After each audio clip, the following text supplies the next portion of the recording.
Greetings, welcome back to another video. This time I'm gonna be handling balanced, so let's just jump into it.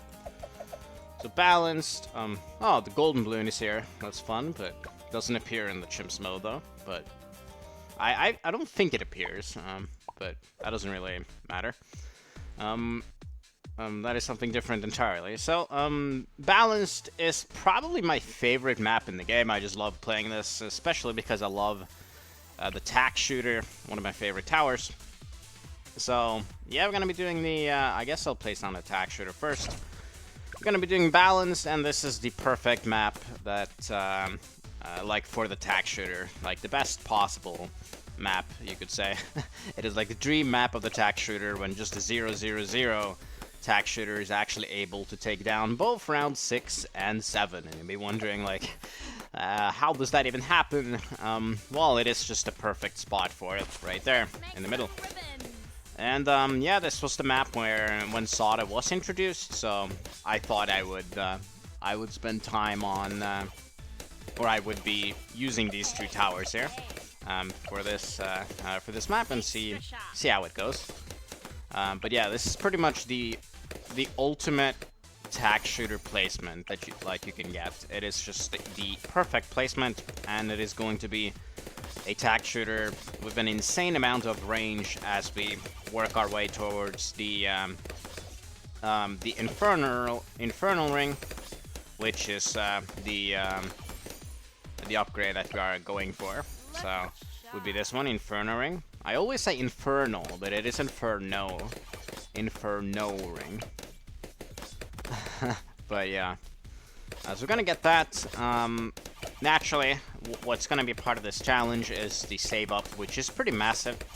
The Inferno ring is 50,000 roughly, so that is quite a bit of money to save up. But the Ring of Fire is very strong, so it is gonna be able to carry us for quite a while. But we may be relying on Sauda a little bit too, in order to beat all of these rounds, for sure.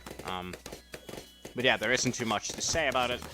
I just really like this map because you have this really cool thing where you could place a tower in the middle, and the balloons, they circle around it. So if you have something that has little range and is fairly strong, but its downside is the range, then it is very fun to try out the tower and place it in the middle, which, well, the tack shooter is kind of the epitome of little range, but decent damage, right? So, yeah, I found that to be fun. I even did a test run to see if I could do this with only Sauda, but that does become a little bit tough. But I may upload a video later where I try to do this with Sauda instead of the Inferno ring, but considering this is a guide and stuff, I thought it makes more sense to kind of go for the simple way first, but maybe we'll try to have fun a little later, like for a bonus video or whatever. It doesn't really matter, but I thought, yeah, it makes sense to do that, I think. So here we have the Inferno ring right now, the Ring of Fire. So that's going to cover quite a bit of range.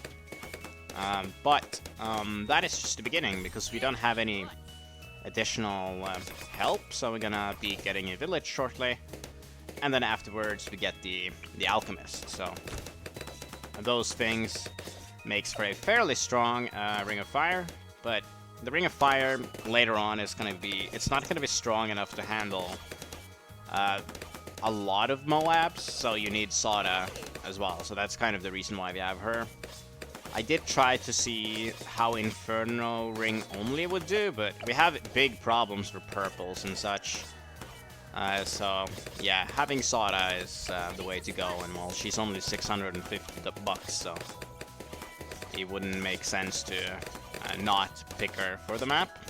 And I did try to have like a 2 million Inferno ring, and I almost got it. I was missing like 8,000 pops. But the alchemist got a few too many, which is hilarious. I may do that sometime, the 2 million pops for chimps challenge. It's not a very difficult challenge, but I could try to do this one on this map too, who knows. But here's 37. As you can see, this map hasn't been remotely challenging yet, because Ring of Fire covers such a huge amount of area that it's not an issue.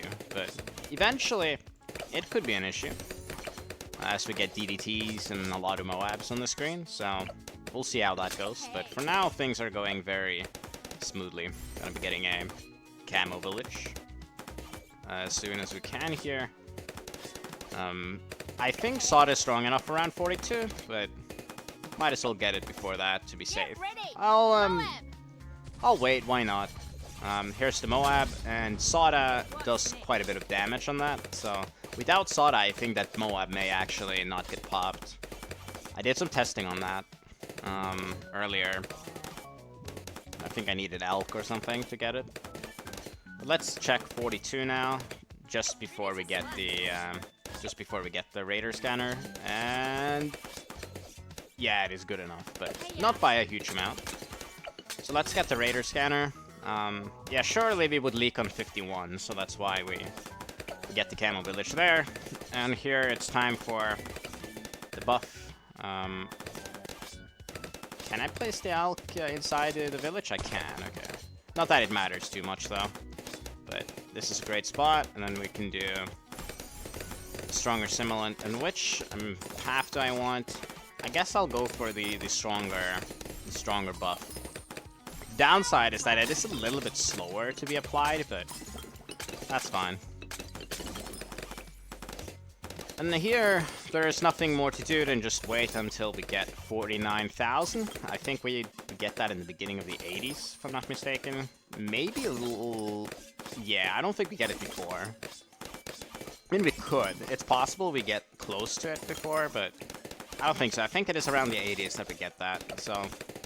Naturally, that's going to destroy everything, and I plan that afterwards I get a Perma-brew to kind of just get an even stronger buff, and possibly on top of that, I could get a primary expertise, which is going to add even more popping power to the Inferno ring, as well as possibly an overclock, just to make it the best tack shooter of all time.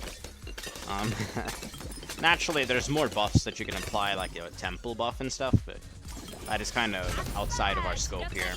Just trying to have fun in our chimps run here as we get through these maps. And as I said, I really like this one. I always have great fun while playing it. So, at least currently it is my favorite, and it has always been on my top 10 at least. So, yeah, I really like this one. Just, and here it makes sense that the Bloons are like kind of going for this thing that we saw in like I guess Quiet Street, because okay, they intercept with each other, but here they go around the middle, so you want to play stuff in the middle. And here that is normally a thing that I dislike, but here it makes perfect sense, I think, because they loop around for quite some time before they go out again and move out and leak pretty much. So yeah, they traverse these branches here and then get out.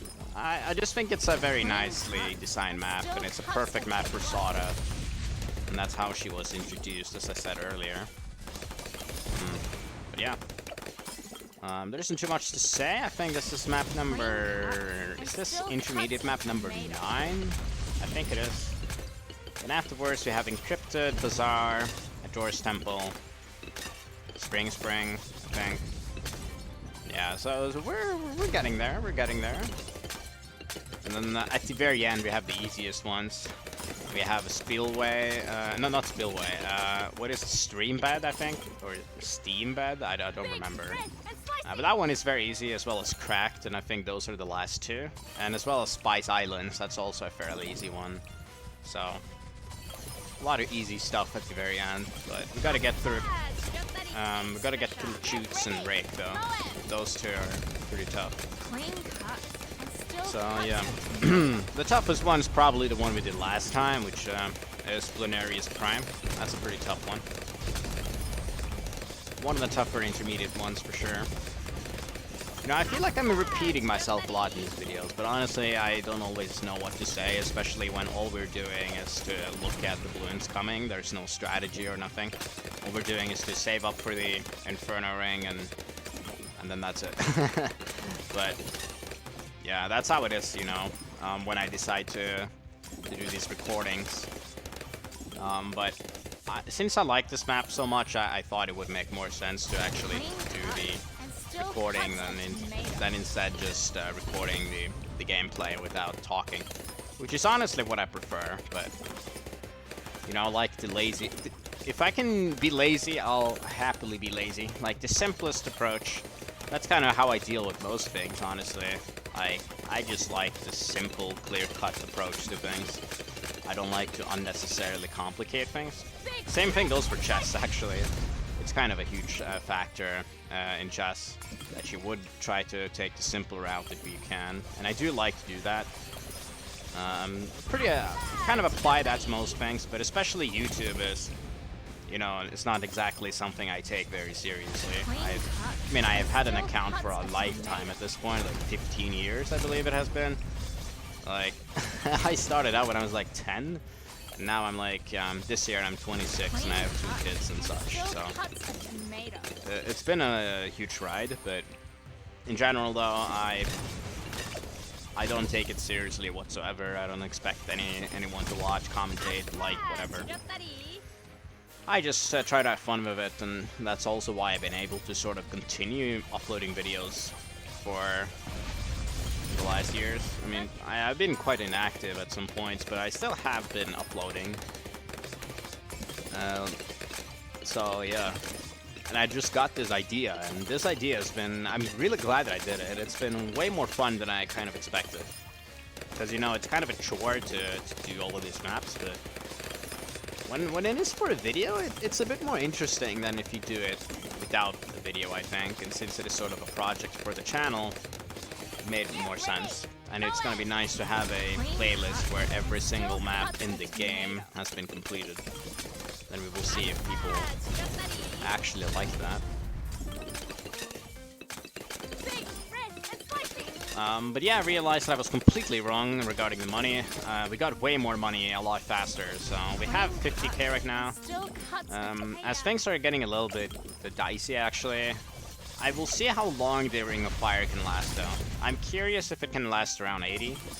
That's what I'm gonna check now. But naturally, you can upgrade it to the Inferno Ring. That's kind of what you're supposed to do, but just for the sake of science, as we are here, I'm gonna see how long it's gonna last. If it can last until round 80. I have a feeling it's gonna get a little bit tougher in the next rounds, but of course it's gonna be tougher, but I mean, can we beat 79 with this setup? I am not sure. It's possible, but it just doesn't do that much damage. Like, a lot of our damage is gonna be from Sauda as well. We can even go for the Perma-brew. But yeah, maybe it's good enough. I thought the Ring of Fire was bad Moab popping power, but this is kind of proving me wrong a little bit. I guess the combination of Sauda is quite strong. Because at level 12, she does do fairly okay Moab damage. She's able to defeat Moabs and such. BFBs even. So, but yeah, I think this is too much. I think I need to use the ability here. Yeah, I had to use it. But we're still alive, though. But yeah, 75 was too tough. That does not surprise me. So 79 is gonna be, that's gonna be game over. Maybe even 77. I could use the ability again, though. I'll see if I can survive 80. That would be nice. Naturally, if you're following this as a guy, just upgrade it to the ring, and you're gonna destroy everything. Right, so we did destroy 77 too. Kind of surprising. 78, it's not an issue. Wild. It's, I mean, you have to, like, this was insanely cheap. It was $3,000, and we are at round 78 here. How much money have we spent in total? Okay, we spent a little bit on this village, maybe 5,000, and then let's say 4,000 on the Inferno ring, and then maybe like 5,000 on the Alk, maybe a little bit more, 6,000. So that's like, that's nothing. We haven't spent any money at all here. have 70k here in the bag. That's wild. That's crazy. And we're still going 79 too. It seems like we're able to beat it. At least with the ability. Yeah. And I think it's because Sauda's level 12. No, maybe not actually. Okay, I guess I can upgrade this. Level 13. Do more damage. 45 BFB. Ooh, it's gonna be tight. Ah, okay, not an issue at all. There's COMG. I mean, the 80s are gonna be a huge problem because of super ceramics, but yeah, if we do survive the COMG, I'm just like, that would be insane. It is possible. I think with the ability, we survive. Because the sword charge is very good.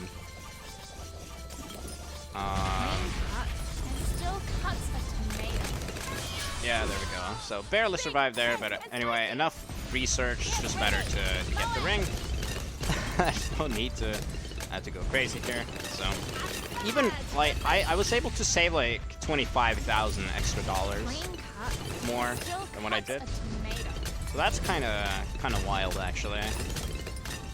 That's such a cheap upgrade can go for that long, and that is just because this is literally the best tack shooter spot that you can get in the game. Like, I don't think there's another one that's better. That's kind of what makes this map so epic. It's just so fun to play around with towers in the middle here. And, well, especially the tack shooter, but also Sauda. So, yeah, I really like this map. This is, I'm having a great time. Probably you can't tell. Like, my voice can be quite monotone at times, but I am having a blast here. So get this. Yeah, 85, easy. The only thing that can kill is too many Moabs, but I don't really think so with the Inferno ring being this good. But I guess 99 can kill us. 99 could maybe kill us, yeah. That's all. That can always kill us every time. You always need a little bit more than just tier 5s for round 99. But for all other rounds, you're good. That's very typical in this game. Those 45 DDTs, man, they can get you. But we'll see. Okay, so here's 89. Nothing is challenging. I think I'll go ahead and get the Perma-brew, because that's always fun. So we get a Perma-brew for Sauda, and we get a Perma-brew for the Inferno ring. So this range here is the one that we're going to be having. It's wild. I mean, look at this. It's crazy. I kind of want to go for the overclock too, just for the overkill for fun. So I think I'll do that. I think that's how much is that, like 16,000 in total. Almost there already. So just look at this Inferno ring, man. It's crazy. It's crazy. All right. Let's. Oops. That was the wrong tower. I don't know why I did that. Bit of an accident, but all right. So here's the overclock, and I kind of want to see the range and how it increases. Ooh, just look at this. That is neat. Let's get a. Let's also get this to Deadeye. We want to get that ability too. Just look at that extra range. Ooh, that is nice. That is pretty nice. But yeah, there's no question this is enough for 99. If it's not, I'm gonna be shocked, honestly. Just do it again. And also let's get this for even more extreme Inferno ring here. Yeah, we're not remotely close to the 2 million pop though. That's expected. Sauda is gonna get a lot of Bloons, as well as the Alchemist actually gets quite a decent amount. Let's just have max range for the Inferno ring. Here's 98, guys. Supposedly a very difficult round, but not for the attack shooter. Let's have maximum buffs here for 99. that was it. It was not too bad. And here we are for round 100. 1.8 million, maybe. I guess a little less. That's pretty decent. Even more range. And that should be it. So that's balanced on chimps. Not too difficult to get, but a very, very fun map to do. Even the Desperado got some pops here. But yeah, I really like this map, and well, the tack shooter is fantastic on this map. It doesn't get better than this, let me tell you that. So yeah, that's gonna be it for balance. Great fun, what can I say? So thanks for watching, hope you guys enjoyed that, and as always, I'll see you in the next one. Bye.